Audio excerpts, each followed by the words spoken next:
guys, and welcome back to my channel. Okay, so I'm so excited, but by the time you see this video, I will either be on my way or in California. I'm going to spend Thanksgiving with my boo because he was not able to come home. And for those of you who didn't know, I live in Georgia and my boyfriend lives in California.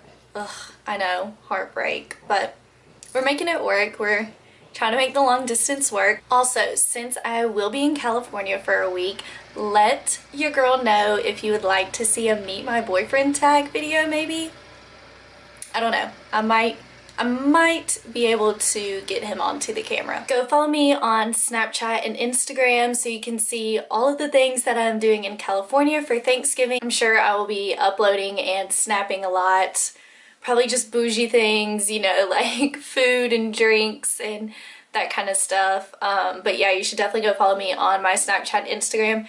As always, my usernames for those will be linked in the description bar below, along with all of the products that I used today. Whether I mention them or not, they will always be linked in the description bar below. I'm gonna stop blabbing now and let's just jump into this tutorial. Okay guys, so you can already probably tell that all I have on my face right now are my eyebrows. I just went ahead and did that off camera because I do have an eyebrow tutorial that I did. I think it's maybe like 2-3 videos ago, but if you haven't seen it, you should definitely go check it out. So this is probably one of the most important tips I think that I could give you is just to begin with priming your eyelids first. And my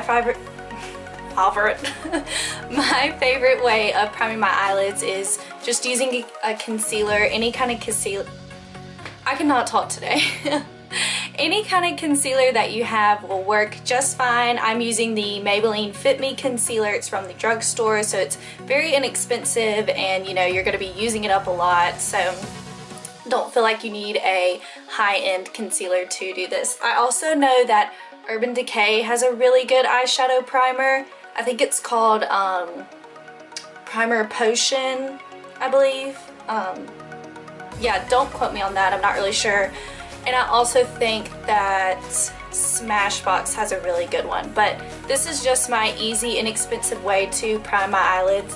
And the reason we want to prime our eyelids is because we want to take out any discoloration that we have in the eyes. I don't know if you can tell on camera, but I have a lot of blue and purple veins, and we just want to take all of that color out so we have a nice, clean, solid color base to work with. So as you can see, I'm spreading this all around, inner corner to outer corner,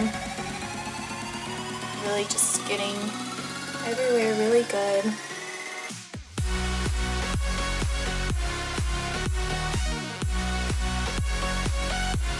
So another reason I like priming my eyelids is because it is going to allow for the eyeshadows, once we do begin to go in with our eyeshadows, to go on smoother and just blend out nicer, and it's just going to make everything just so much more seamless looking. Okay, so another really important tip I can give you is right after you go in and prime your eyeshadows, you want to set your eyelid just as if we were setting our foundation or a concealer with a powder.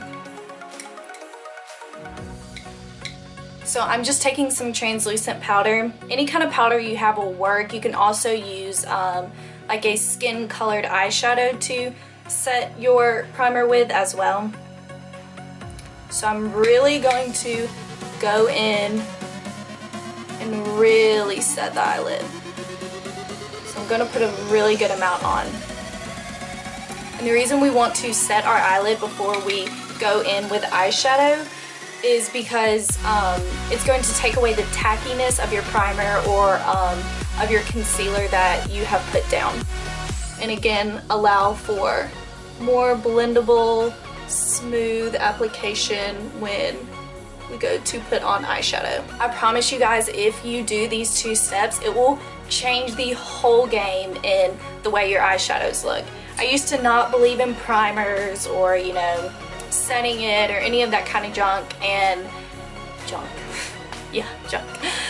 any of that kind of stuff, but once I started doing that, once I started priming my eyelids and setting them and then going in with my eyeshadows, it changed everything. People started asking me, what eyeshadows do you use? People started asking me, you know, how do you get your eyeshadow to look this good? It's not me, you guys. It's not me. It is literally those 2 steps that I just showed you. It'll change the game for you completely. So now it's time for the really fun part, and I'm going, oh my god, I just got concealer on my new shirt. I'm such a mess, always. I've never had my stuff together. It may look like it on camera, but I am such a mess as a person. Okay, anyways, back to what I was saying. I am going in with the new Morphe palette. It is the 39A Dare to Create palette. Whoop, okay, show you what the packaging looks like. So they kind of changed up their packaging a little bit. It's not like the plastic box, it's the more like cardboard box now, which I love. I think it's great, it's durable. You know, you can just throw it in your bag if you're traveling, all that kind of good stuff. I think it's super sleek. I love all the gold mixed in with the black. Like, this just speaks to me, these colors, love it. So when you open it up, you see all of the amazing colors. Oh shoot. You see all of the amazing colors, and I love that this one actually comes with a tab telling you the names of the colors. I love that. So as you can see, it is just a beautiful palette. It has every color for probably every person in the world. Honestly, I don't think you could ever need another palette in your life. I also love how the top 2 rows are your more, you know, warm colors. Your bottom 2 rows are your cool colors. And then this middle section right here with the bigger pans, you guys, this is the smartest thing I have ever seen. These are all your transition colors. And you know, you use those the most. You're going to use those up before any other colors. So why not have them in bigger sizes? Like, I just thought that was the smartest thing I have ever seen. For this eye look, I want to have a very sharp, defined outside line because I do not want to do a wing eyeliner. So if we just have a very nice sharp line on the edge, it will kind of fake the illusion of maybe like a wing eyeliner. So I'm just taking some Scotch tape. I had it on the back of my hand, taking it off, and we're just gonna line it up.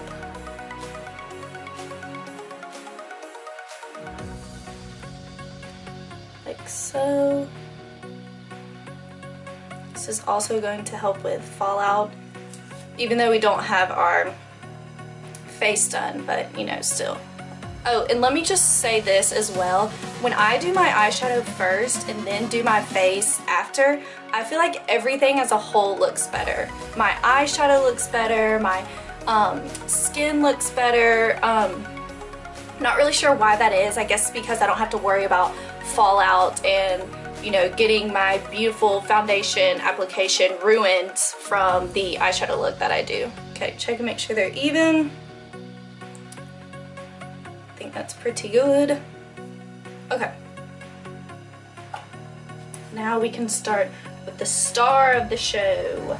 If you've watched any of my other videos, you know that I always go in with a transition shade first. This is another great tip for getting beautiful, easy, blendable eyeshadow looks. Giving us that transition color, it literally is going to be our transition from our skin color to the deep colors that we're going to put in.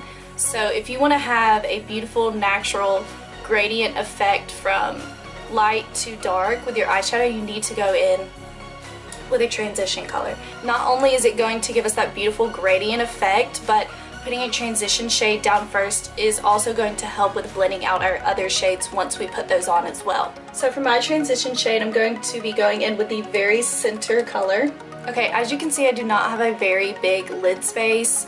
I don't have a lot of area to work with, and my crease is very low. So for my transition shade, I'm going to put it higher than you normally would. Most people just do it, you know, in the crease, but I'm going to put it above my crease. And you can see how far back I am holding my brush. The further back you hold it, the less control you have. And with transition shades, they don't really need to be in a specific area really, so I don't want to go in with this kind of grip because that's really going to focus it in certain areas. So I have a very low light grip, and I'm just doing windshield wiper motions in and out, just blending out that color everywhere. And I'm also using a very fluffy brush to do this, and it's by Morphe. I don't have the number on it because I've had it for so long.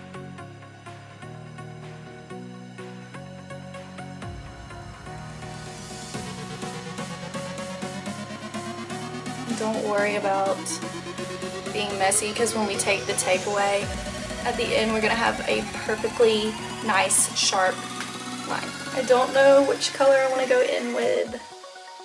There are so many options. I love all of the warms at the top, but I don't know, I'm kind of feeling the cool colors at the bottom. Like this area right here is really speaking to me. This green. Yes, honey. Okay, this is probably what we're gonna do. I'm feeling it. It's just calling me. It's calling my name. So you never want to put in a transition color and then bam, go in with like a punch of color. You want to have that nice gradient effect. So I'm just going to start slowly building towards that green color. So now going in with a smaller blending brush. And this one is a little more tapered, as you can see. And when going in with tapered brushes, it's going to help push the product in the area where you want it to, and then the shorter ends are going to help blend out the edges. So I'm going to go in with this color now. It's just kind of like a milk chocolate brown. And now I'm going to focus this in the same areas that I put the transition shade, but this time keeping it lower than the transition shade. And you always want to think that the darker the color, the lower on the eye it should be. Okay, now another really important key that I do when I want really beautiful blended out eyeshadow looks. I always, after every color that I go in with, go back into that original brush we're using to put down our transition shade, and I will blend out that color.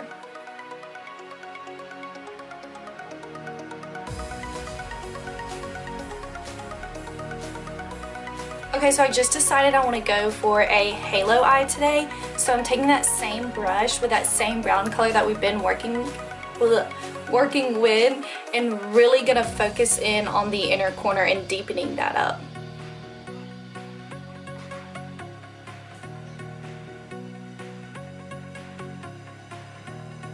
Remembering to really blow out the outer corner because we want that to be very smoky. So what a halo eye basically means is that the outer and inner corner of your eye are the darkest, the deepest, and then the inside of your eye, you really can keep it blank, but you can kind of do, you know, whatever you want to the inner corner of the center of your eyelid. I'm probably gonna do a pop of something, don't really know what yet.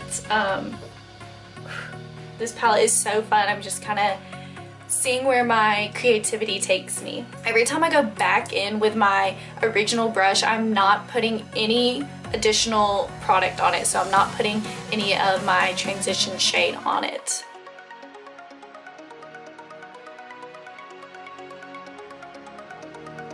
Okay, I think that looks really great. You can tell there are no harsh lines. It is a natural fade from my brow bone to the colors we have put on so far. Okay, now I'm going to go in with a very tapered blending brush. This is the Morphe M514. You guys, this brush is so bomb. Like, it practically blends the colors out itself. If I were to suggest any very tapered blending brush to anyone, it would definitely be this Morphe M541 brush. It is just so bomb. Everyone needs it in their life, I promise you. So now I'm gonna go in with the lighter green shade that's in the palette. Again, we're working our way to the dark green. And now this one I'm not going to put over the center. I'm just going to keep it in the outer corner and in the inner corner. Okay, now I'm gonna go back in with the second brush we were using to put on that brown shade and blend out the green one. Oh my god, y'all. What? That green shade was so easy to blend out.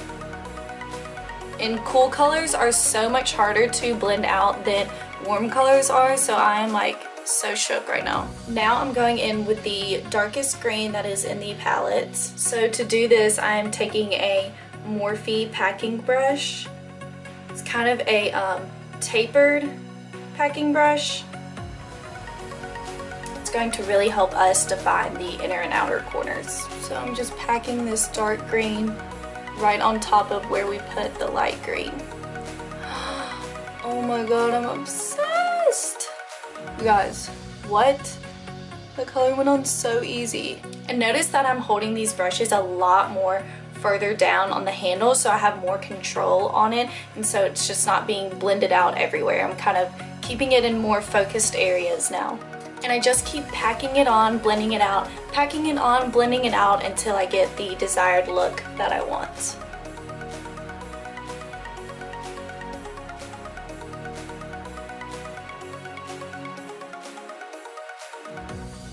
Okay, so what I think I'm gonna do is put this one maybe all over the lid, and then this one just in the center of the lid. So I'm starting with that kind of blue-green shimmer first, and I'm putting that all on the center of the lid. Okay, so what I'm gonna do is go back in with that dark green and just kind of marry these two colors together. And now I'm gonna go in with the green shimmer.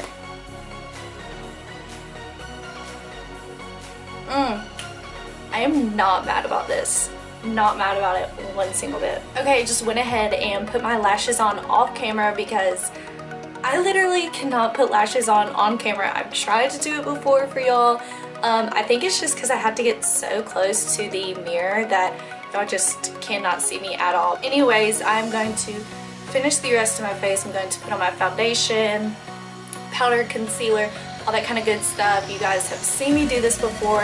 If you have not seen my step-by-step cream and powder contour video, you should definitely go check that out. So I'm just gonna go ahead and do that off camera really quickly, and I will be right back. Okay, now I have my full face of makeup on, and obviously I'm letting myself bake right now. And while I let myself bake, I'm gonna go ahead and finish up the lower lash line. Okay, so for the lower lash line, I want to go in with this very deep navy blue. And what I want to do is get it as close to the lash line as possible. So I'm just kind of stamping. I'm gonna bake underneath my eyes a little bit to catch any fallout that may happen. Okay, now I'm going back with that very detailed Morphe brush and with the same dark green, and I'm gonna blend out that blue. Ooh, girl. She deserves a hair flip. Now I'm just taking any black liner that I have. I'm pretty sure this one is, God, I can't get it open. Okay. I'm pretty sure this one is from the drugstore. Yep, this is the Wet n Wild Mega Last. I'm going to run this black liner in the waterline. I'm gonna go in with my Jaclyn Hill Morphe palette. And you guys have seen me do this also 100 times, but I'm taking the second shimmer in the first row, and I'm just going to put that right under the arch. Now I'm going to wipe the rest of my bake away. To finish off this look, I'm going to do my lips, and I'll be right back. Okay, you guys, I just finished putting my lips on. That was the last step to this tutorial, so here's the final look. I just want everyone to know that getting beautiful blended out eyeshadow is much easier than you think, but it does require time, it does require practice. You know, I didn't know how to do this kind of eyeshadow overnight. It took me a couple times to figure out, okay, how is certain colors gonna blend out, how I want to do certain looks, what eyeshadow brushes work for my eye shape, and it's all just basically trial and error. error. Yeah. Oh my gosh, it's all just basically trial and error. Oh my god, I don't think I can say that word. Error. Error. Error. Anyways, you know what I'm trying to say. If you guys enjoyed this video, please give it a thumbs up and be sure to subscribe to my channel. Thank you so much for watching, and I'll see you in my next video.